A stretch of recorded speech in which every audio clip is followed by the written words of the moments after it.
Hi guys, I'm back for the third and final part of this series on fasting. Don't get me wrong, this third one, the dry fasting, it was the toughest. It was the toughest. And it wasn't so much because I was thirsty or hungry per se. Because I mean I was hungry, but it wasn't like that. I didn't have that overwhelming, like I'm gonna hurt somebody kind of hunger. I didn't have that. I think it was more about the fact that I was restricted. You know how when you're on a diet or you've made up your mind not to do a certain thing, that thing is always like in your face, right? So it was more about the restriction, more so than my body saying you need to drink something or you need to eat something. So there are several kinds of dry fast. There are some diehard folks out there who do the hard, what's it called? Hard. It's called hard fasting. I'm not one of them people. Hard fasting is when they don't allow any, because first of all, your skin is the largest organ, right? So anything that comes in contact with your skin can be absorbed. They won't brush their teeth. They won't put water on their skin. They won't do any of that. I'm not that extreme. So, but what dry fasting is no foods and no liquids. Plain and simple. No food, no liquids of any kind. So it seems drastic, but it really is good, because the body then, it says, what did it say? The body survives on a metabolized water that's in your body. What's it called? It metabolizes the fat tissue, that's what it is. So, you know, your body, your cells have water in them. So basically it metabolizes those cells and uses that water in your body to survive. And then your cells basically have a rebirth. So inflammation can't exist without water. Microorganisms in your body, good or bad, well, really bad, because we want the bad to get out, they can't survive in your body. So the benefit that was most important to me at the time was the parasites. And with dry fasting, you're basically disconnecting the parasites from their source of food. Anything in water and in food can keep a parasite connected and alive in your system.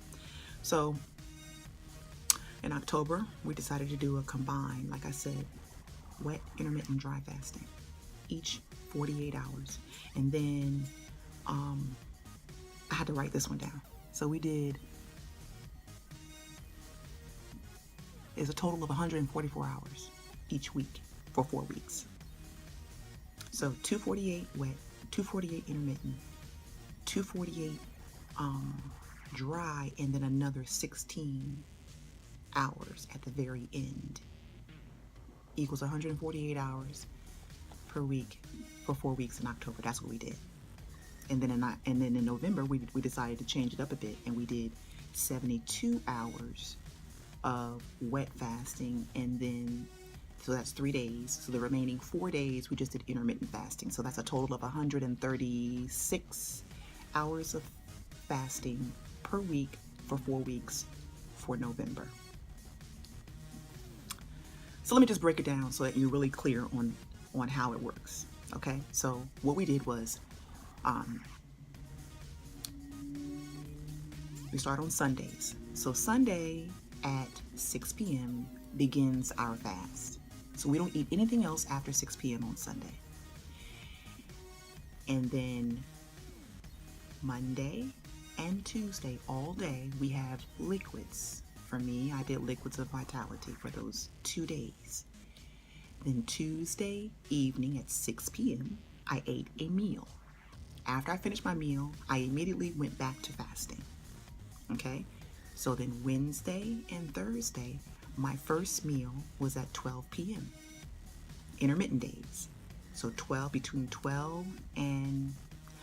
6 and 8 in the evening is when I was able to eat for Wednesday and Thursday. So after my last bite on Thursday, then I begin the next fast, which is the dry fast. So that was Thursday night. So Friday and Saturday are dry fast. Saturday evening at 6 p.m., I break the fast with a meal. It's important to note that when you break your dry fast, you have to do it properly or you can shock your system and do damage. So you have to break it with liquids. You can't just eat after you haven't had anything in your system.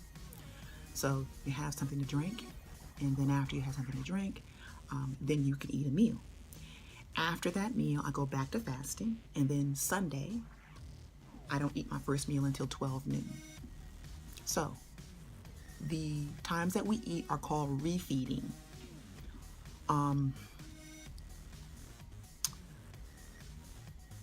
Very important to have a buddy.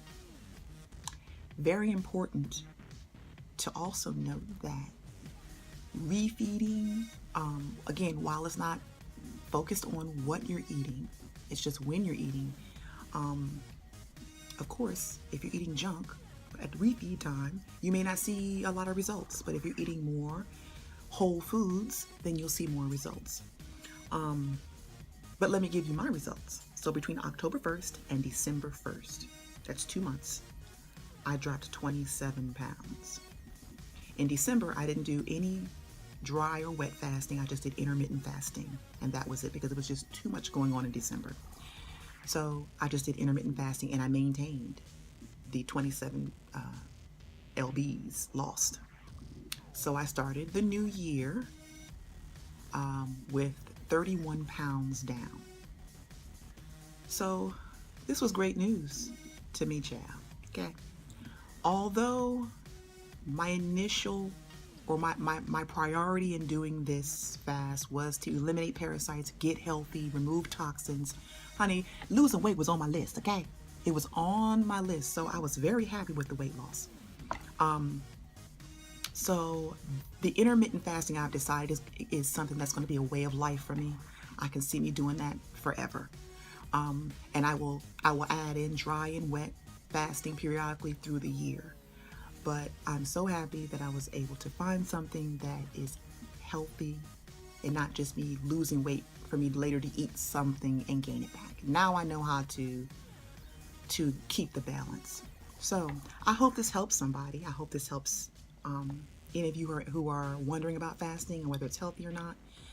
If you have any questions, that you probably will, please feel free to ask down below in the comments. I will answer any and all questions. Thank you so much for stopping by.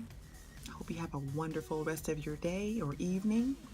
And don't forget to thumbs up and to share and subscribe to my channel. Have a great day.